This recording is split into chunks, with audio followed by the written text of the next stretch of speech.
Well, and is it easier to give people bad news via email instead of like face to face? Oh my gosh. You know, yes. like No, I hate. Oh God, I hate giving people bad Well- news via the email.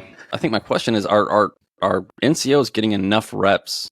You know, like giving people negative feedback or bad news or making decisions for them to be comfortable with it once they become senior NCOs. You know, like it's one of those things. It's a lot easier to send an email and be like, "This is what's happening," instead of like looking at people face to face and being like, "Hey, this is what's happening," and then having to explain it. Like, I think senior NCO's job, like half of the job is what, just translating everything, right? Like taking intent and orders, translating it, making it make sense for the organization as much as possible, and then implementing it right in the way that makes the most sense for everybody. So I think sometimes like we're doing this like whole like be nice to everybody and inclusion, and like all these are good words, right? But like sometimes we miss the boat on getting the reps in to be like, no, this is the way it is, and being a little more black and white with people and being like, this is how we're moving forward.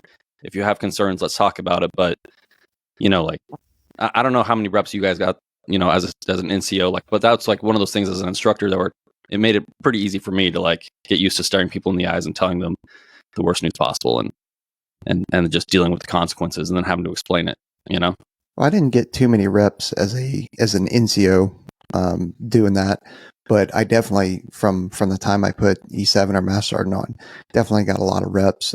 Just because I was at the weapons school, it's a very debrief heavy. Every time you're going out, you're coming back, you're receiving good and bad info. You're providing good and bad info, saying, "Hey, you messed this up. You messed this. Additionally, we had a couple deaths, within the community out while I was out at Nellis, and so having to being the SEL during that time, having to kind of sit everybody and tell, when their friends passed away, that kind of stuff. So I have definitely, as a senior NCO, gotten a lot more reps at it. But I mean, I don't know if you guys got anything on that, but I had one other thing. No, go. Okay, cool. Chief it up. I think we have to trust people and their ability to receive good and bad information. I think we think like, oh, this person's going to be distraught. This person's just not going to take it well. And I'm sure that there are folks in fact, I know that there are folks that do not receive, critiques or bad information well, of course. But I think we also have to trust that, hey, this person is an adult. They have been in the military for a while, at least by the time we get them, 6 months at a minimum, thinking about some of our special warfare mission support. And that, hey, this is the beginning of their career to not just the Air Force, but adulthood. And we need to help give them that opportunity to react to good and bad information, and somebody being critical of them, saying, hey, you've messed this up. These are the ways that you can improve. Like, this is how I rate you in terms of your performance so far. And here is how you can improve and move forward. So I think we just got to trust people versus the email thing going, hey, you messed this up. If you got any questions, let me know. Here's my number.